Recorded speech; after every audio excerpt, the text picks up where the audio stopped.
नमस्कार, स्वागत है आपका। मैं हूं आपके साथ सुमित गुप्ता। बड़ी खबर बुलेटिन की शुरुआत में जोधपुर से। सन सिटी जोधपुर अब पटरी पर लौट रहा है। आज 8 घंटे कर्फ्यू में ढील दी गई है। आज 9 बजे से शाम 5 बजे तक कर्फ्यू में छूट रहेगी।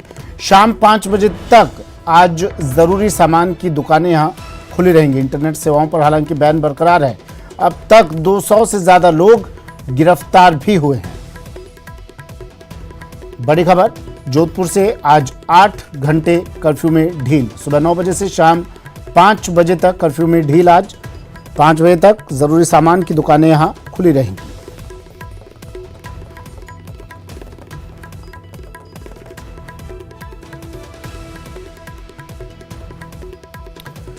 जोधपुर विवाद मामला और अब पटरी पर लौटती जिंदगानी। पटरी पर लौटती सन सिटी। आज कर्फ्यू में 8 घंटे की ढील दी गई है। इस दौरान लोग अपने घरों से बाहर निकल पाएंगे। लोग ज़रूरत का सामान, दैनिक दिनचर्या से जुड़ा हुआ सामान खरीद पाएंगे और इस दौरान ये तमाम दुकानें भी आज खुली रहेंगी। हालांकि पुलिस बल मौके पर तैनात है। पुलिस बल चप्पे चप्पे पर अपनी निगहबानी किए हुए है। इंटरनेट पर बैन लगातार जारी है। 200 से ज़्यादा लोगों की गिरफ्तारी भी हुई है इस मामले पर। रंजन दवे मेरे सहयोगी हमारे साथ जुड़ गए हैं। रंजन, अपडेट क्या? पूरी तरीके से जोधपुर में शांति का माहौल है। किसी तरह की कोई अप्रिय घटना के समाचार नहीं है। पुलिस बड़ी मुस्तैदी के साथ डटी है। जालोरी गेट चौराहे पर पुलिस का अतिरिक्त जाब्ता मौजूद है। जो ताजा जानकारी मिली है उसके तहत आर्य मरुधर व्यायामशाला के दलपति बहादुर सिंह के निधन के बाद में प्रताप नगर से उनकी शव यात्रा कागा जाने वाली है, जिसको लेकर के पुलिस ने तैयारी की है और शांतिपूर्वक शव यात्रा निकले इसको लेकर के, क्योंकि जो आर्य मरुधर व्यायामशाला है अपने आप में बड़ा नाम है और उसके प्रमुख दलपति 94 वर्षीय बहादुर सिंह जी के निधन की जो बात है उसको लेकर के लोगों के एकत्रित होने की जानकारी है। उसको कहीं न कहीं ध्यान में रखते हुए पुलिस ने अतिरिक्त जाब्ता जालोरी गेट पर लगाया है, जिससे कि निर्बाध रूप से यात्रा अपने गंतव्य तक पहुंचे। और कुल मिलाकर के शहर की अगर बात की जाए तो शहर में कर्फ्यू में जो ढील है तो सामान्य तरीके से ये ढील देखी जा रही है। दूसरी बात, आज रविवार भी है तो रविवार को लेकर के भी लोग घरों में रहते हैं और लगातार पिछले 3-4 दिनों से ही जो घटनाक्रम जोधपुर में रहा है तो उसके अनुसार कर्फ्यू ग्रस्त थाना क्षेत्रों में शांति का माहौल है।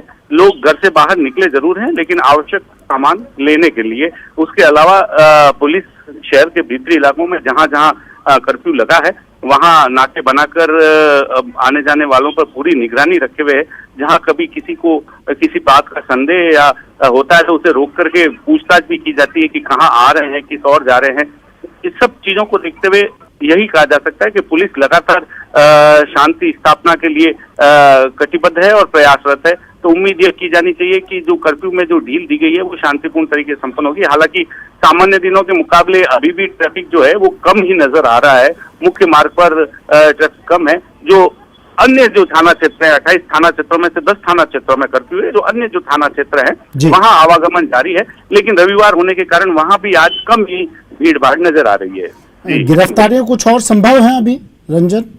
जी, अभी कुछ देर पहले मैंने एसीपी चक्रवर्ती सिंह से बात की थी तो उन्होंने लगातार यही कहा कि पुलिस का जो थाना क्षेत्रों में जहां ये सब घटनाक्रम हुआ था और जो संदिग्ध लोग हैं उनको डिटेन किया जा रहा है।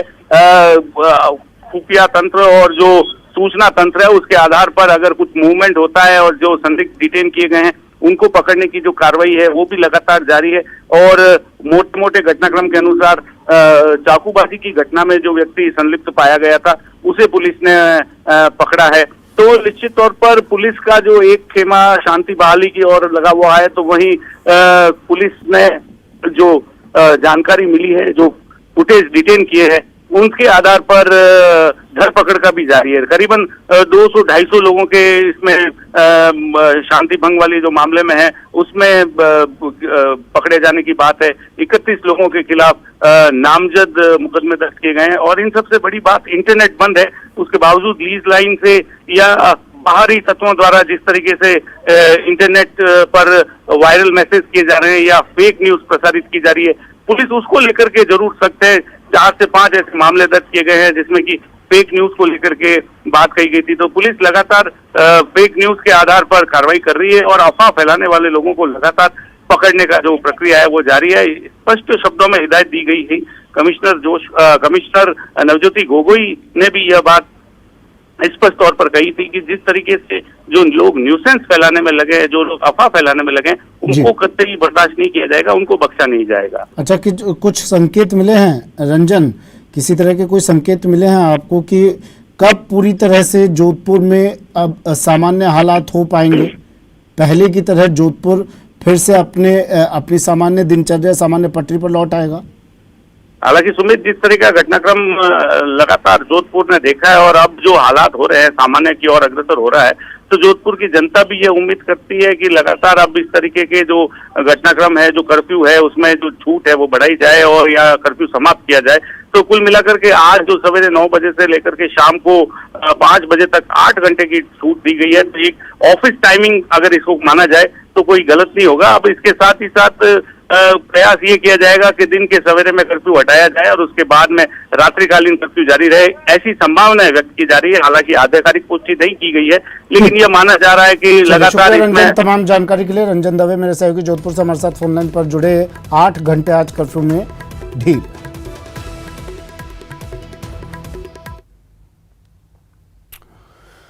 और खबर अलवर से, अलवर में लापता व्यापारी के बेटे का शव मिला है। 24 घंटे से लापता व्यापारी के बेटे का शव मिला है। 6 लाख रुपए की फिरौती नहीं मिलने पर हत्या का शक जताया जा रहा है।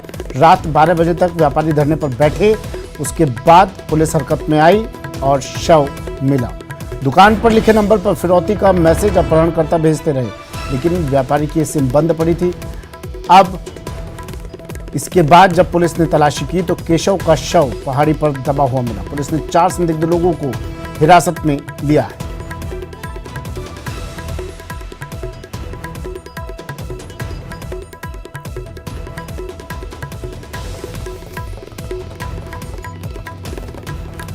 तो अलवर में अपहरण के बाद हत्या, 15 साल के केशव की हत्या। केशव की हत्या की गई है पहाड़ी पर, उसकी डेड बॉडी मिली है। केशव का शव मिला है पहाड़ी पर। 24 घंटे से लापता था व्यापारी का बेटा केशव। अपहरणकर्ताओं ने 6 लाख रुपए की फिरौती मांगी थी, लेकिन ये मैसेज व्यापारी तक, केशव के पिता तक पहुंचा ही नहीं। जिस नंबर पर वो मैसेज कर रहे थे वो नंबर बंद पड़ा था व्यापारी का।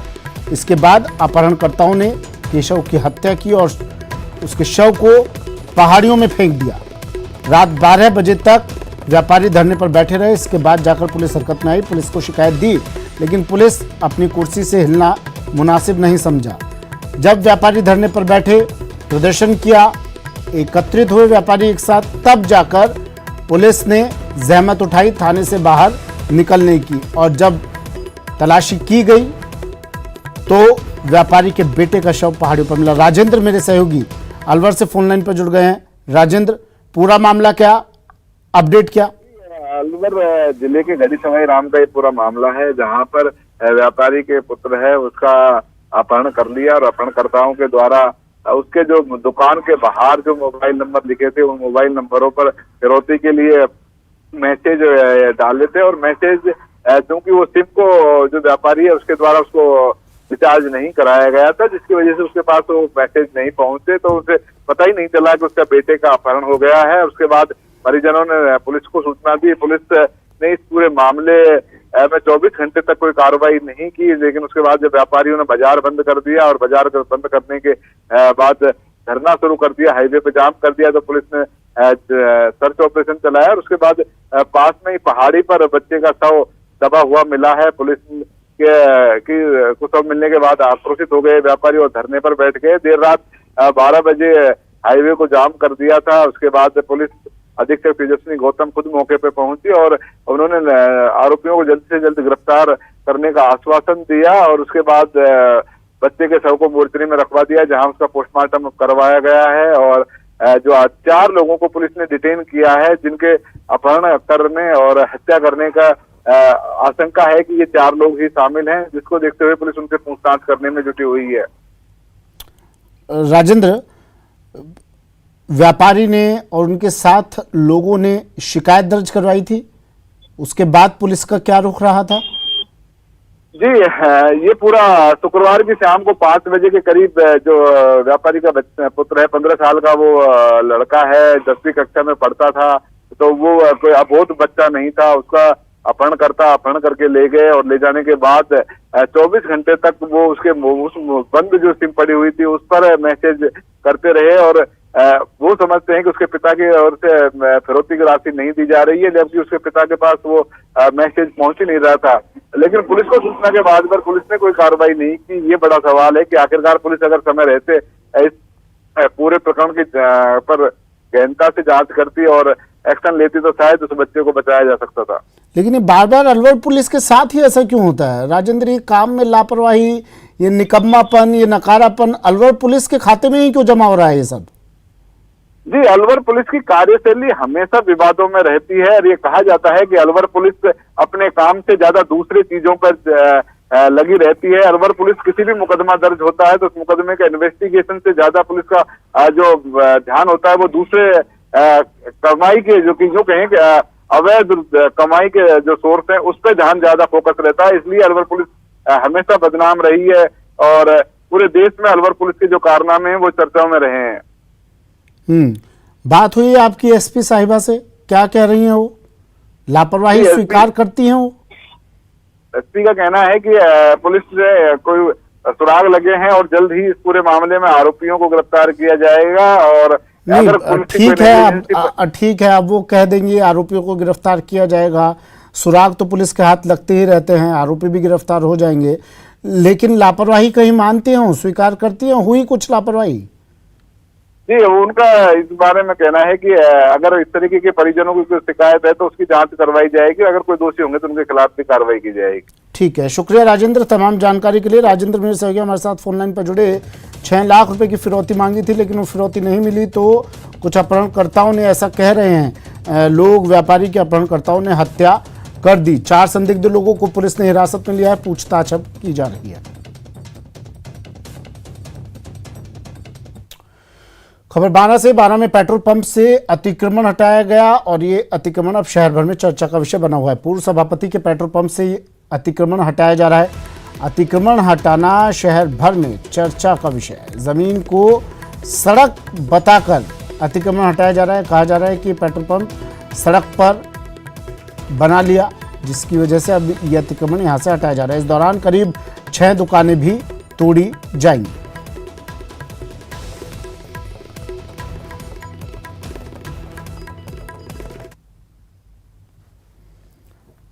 पूर्व सभापति के पेट्रोल पंप से अतिक्रमण हटाया जा रहा है और इसलिए ज्यादा चर्चा भी हो रही है। बताया जा रहा है सड़क पर ही इन्होंने पेट्रोल पंप का विस्तार की जमीन का विस्तार सड़क तक कर दिया। ये तस्वीरें भी आपको दिखा रहे हैं, पीला पंजा किस तरह चला इस अतिक्रमण पर। 6 दुकानें भी यहां से हटाई जाएगी। जमीन को सड़क बताकर यह अतिक्रमण हटाया जा रहा है। बताया जा रहा है सड़क पर इन्होंने पेट्रोल पंप का निर्माण कर लिया, कुछ हिस्से का निर्माण सड़क पर किया, जिसकी वजह से अब ये कार्रवाई की जा रही है।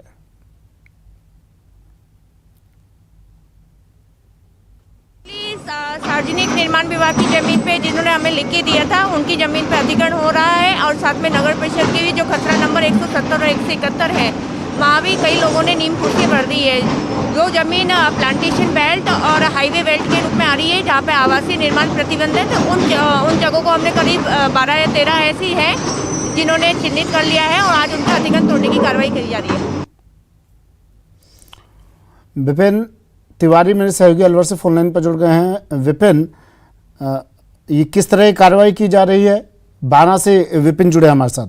विपिन, कार्रवाई किस तरह की जा रही है? ये 12 शहर का शाहबाद का मुख्य रोड है जहां पर जो है पीडब्ल्यूडी, राजस्व विभाग की चारागाह जमीन और जलदाय विभाग, इन तीनों की जमीन थी। जो सड़क किनारे जो पट्टी थी वो जमीनें थी, लेकिन पूर्व सभापति कमल राठौड़ के समय में इस जमीन पर जो है कागजों में हेर फेर करके उसके सहयोगी और उसके द्वारा जो है इन जमीनों का बेचान कर दिया गया। जिसपे और एक पास में ही और ये नियाना सर्किल की बात है जहाँ, और इसी के पास में एक और चारागाह जमीन थी जहाँ पर कमल राठौर और उसके साथियों द्वारा प्लॉटिंग करके मकान कॉलोनी काटी गई थी जहाँ पे मकान बने हुए। तो इन जगहों से अतिक्रमण हटाना जाना था, लेकिन अतिक्रमण हटाने के दौरान जो है अभी जो है हंगामा चल रहा है, क्योंकि कमल राठौर का जो पेट्रोल पंप जो था आधा, वो सरकार पीडब्ल्यूडी की जमीन पर था, सड़क की जमीन थी, तो पेट्रोल पंप का हिस्सा जो आधा था उसको हटाया गया है।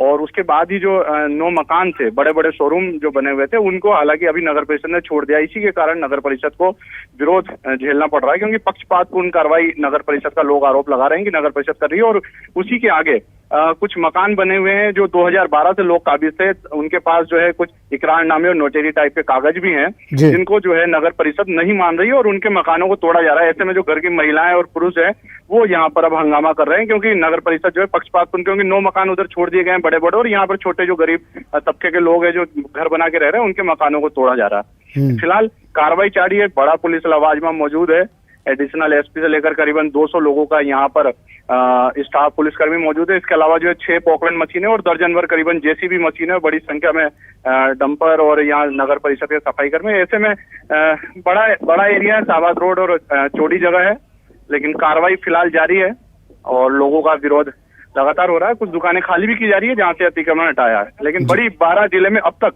सबसे पहली बार इतने बड़े स्तर पर अतिक्रमण हटाने की कार्रवाई चल रही है जब से 12 जिला बना है। सुमित, ठीक है, शुक्रिया विपिन तमाम जानकारी के लिए।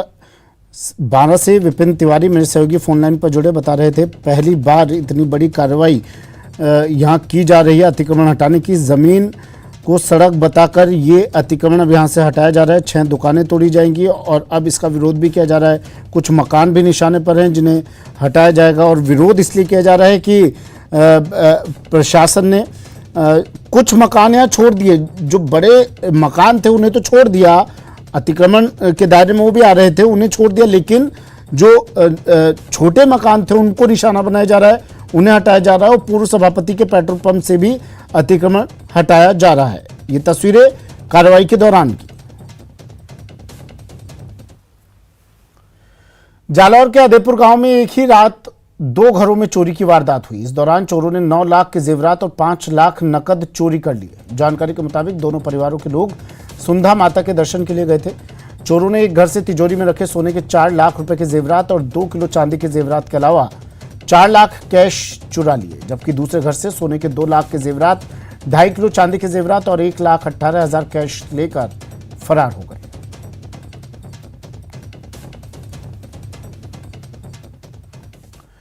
खबर जयपुर से है। जयपुर में आग का तांडव। जगतपुरा में 3 मंजिला अपार्टमेंट में आग लगी है।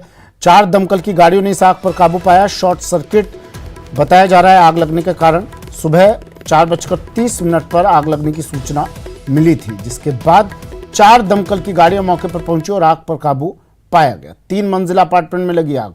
बड़ी खबर जयपुर से।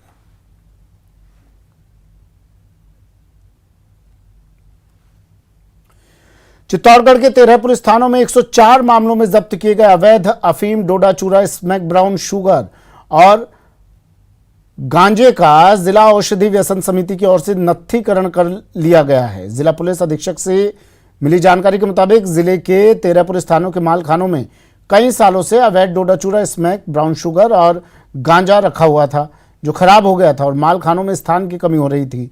ऐसे में प्रस्ताव प्राप्त कर रिकॉर्ड तैयार किया गया और उसके बाद पुलिस अधिकारियों की मौजूदगी में इसके नष्टीकरण की कार्रवाई की गई। इस दौरान अतिरिक्त पुलिस अधीक्षक कैलाश सांधु के निर्देशन में जेके सीमेंट के इंसिलेटर में नष्ट किया गया। इस कार्रवाई के दौरान 385 क्विंटल 43 किलो डोडा चूरा, 1 क्विंटल 75 किलोग्राम गांजा, 270 gram smack, 2 kilo brown sugar नष्ट की गई। ब्रेक के बाद स्वागत है आपका। आज मदर्स डे है। इस मौके पर मुख्यमंत्री अशोक गहलोत ने सभी माताओं को बधाई दी। उन्होंने ट्वीट किया, लिखा कि यह मातृत्व के साथ साथ मातृ बंधन को मनाने का दिन है। माताएं अपने निस्वार्थ स्नेह और असंख्य बलिदानों से अनमोल हैं। आइए हम उनके समर्पण को महत्व दें और उनकी देखभाल करें।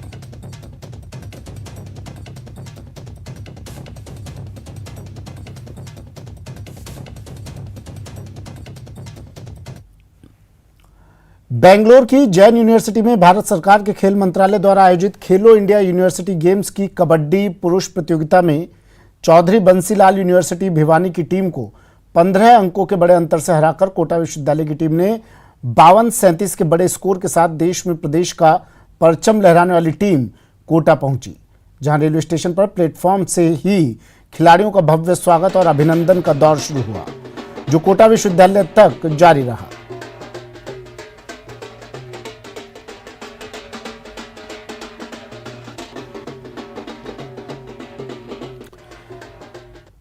जयपुर हाईकोर्ट से अमन चोपड़ा को मिली राहत की बात अब, जिसके बावजूद राजस्थान पुलिस उन्हें गिरफ्तार करने उनके नोएडा वाले घर पहुंच गई।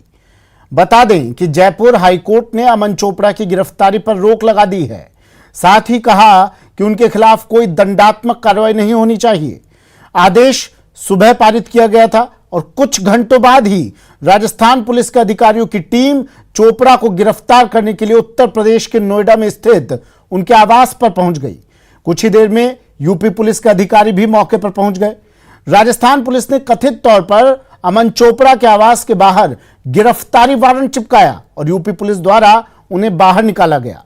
बता दें कि कोर्ट ने अमन चोपड़ा के खिलाफ बूंदी और अलवर में दर्ज एफआईआर पर गिरफ्तारी पर रोक लगा दी है। वहीं कोर्ट ने राज्य सरकार से 2 सप्ताह में पूरे प्रकरण में जवाब मांगा है। इस पूरे घटनाक्रम के दौरान ट्विटर पर #nation with Aman Chopra trend होने लगा है।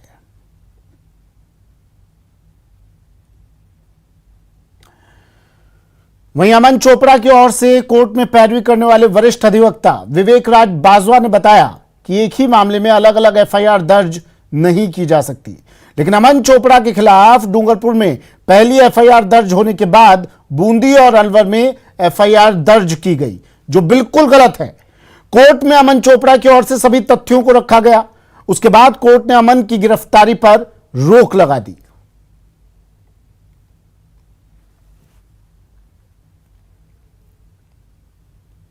अमन चोपड़ा के वकील वरिष्ठ अधिवक्ता विवेक राज बाजवा से भी की बातचीत। एंकर अमन चोपड़ा के मामले में राजस्थान हाईकोर्ट से आज उन्हें बड़ी राहत मिली है। राजस्थान हाईकोर्ट ने बूंदी व अलवर में दर्ज एफआईआर में गिरफ्तारी पर रोक लगा दी है। अमन चोपड़ा की ओर से पैरवी करने वाले वरिष्ठ अधिवक्ता विवेक राज बाजवा हमारे साथ, उनसे बात कर लेते हैं कि क्या कुछ कोर्ट में सुनवाई के दौरान रहा। सर, अमन चोपड़ा के मामले में आज गिरफ्तारी पर रोक लगी है, किस तरह के आपके आर्गुमेंट थे, क्या ग्राउंड हम अमन चोपड़ा की तरफ से पेश किया गया? कानून ये कहता है कि किसी भी घटनाक्रम के लिए सिर्फ एक एफआईआर हो सकती है, मल्टीपल एफआईआर नहीं हो सकती। तो इसमें एक ही घटनाक्रम के लिए 3 एफआईआर हो गई थी। जो एफआईआरें आज चैलेंज में थी वो बूंदी की और अलवर की एफआईआर थी। तो वो दोनों एफआईआरें सेकेंड एफआईआर की परिधि में आती हैं और वो नॉन मेंटेनेबल हैं, नॉनेस्ट हैं, वो लीगली एग्जिस्ट नहीं कर सकती। तो हमने यहाँ पे याचिका लगा के उन दोनों एफआईआरों का क्वाशमेंट मांगा था। उसके अंदर कोर्ट ने नोटिस जारी किया है और सरकार से जवाब मांगा है, 2 सप्ताह बाद रखा है। और क्योंकि एफआईआर नॉन मेंटेनेबल है, सुप्रीम कोर्ट के जजमेंट्स हैं, जैसे अर्नब गोस्वामी में जो एफआईआर्स बाद में दर्ज हुई सारी मल्टीपल एफआईआर्स, वो सारी क्वाश की गई थी। तो उसी की लाइट में अरेस्ट पे स्टे करते हुए जवाब मांगा है सरकार से और 2 सप्ताह बाद रखा है। सर, अगर हम ठीक कह रहे हैं, गलत नहीं, तो इंटेंशनली ये लगता है कि सब कुछ किया गया, मतलब कोर्ट में आपकी भी कुछ तरह की दलील है या कोर्ट ने भी कुछ टिप्पणी की उस मामले में? कोर्ट ने ऐसा कुछ नहीं है। सिर्फ लॉ पॉइंट आर्ग्यू हुआ कि लीगली क्या सेकेंड एफआईआर सस्टेनेबल है कि नहीं है, उसी पॉइंट के ऊपर कोर्ट ने सुना और उसी पॉइंट के ऊपर नोटिस जारी हुआ। शुक्रिया सर हमसे बात करने के लिए। आप थे वरिष्ठ अधिवक्ता विवेक राज बाजवा, जो बता रहे थे कि और साथ ही मेरिट पर बहस हुई, जिसमें कहा गया कि एक अपराध के लिए 3 अलग अलग एफआईआर दर्ज नहीं की जा सकती है। कैमरा पर्सन दिलीप चेची के साथ सचिन कुमार, न्यूज़ 18 जयपुर। वक्त एक ब्रेक का, जल्द हाजिर होंगे।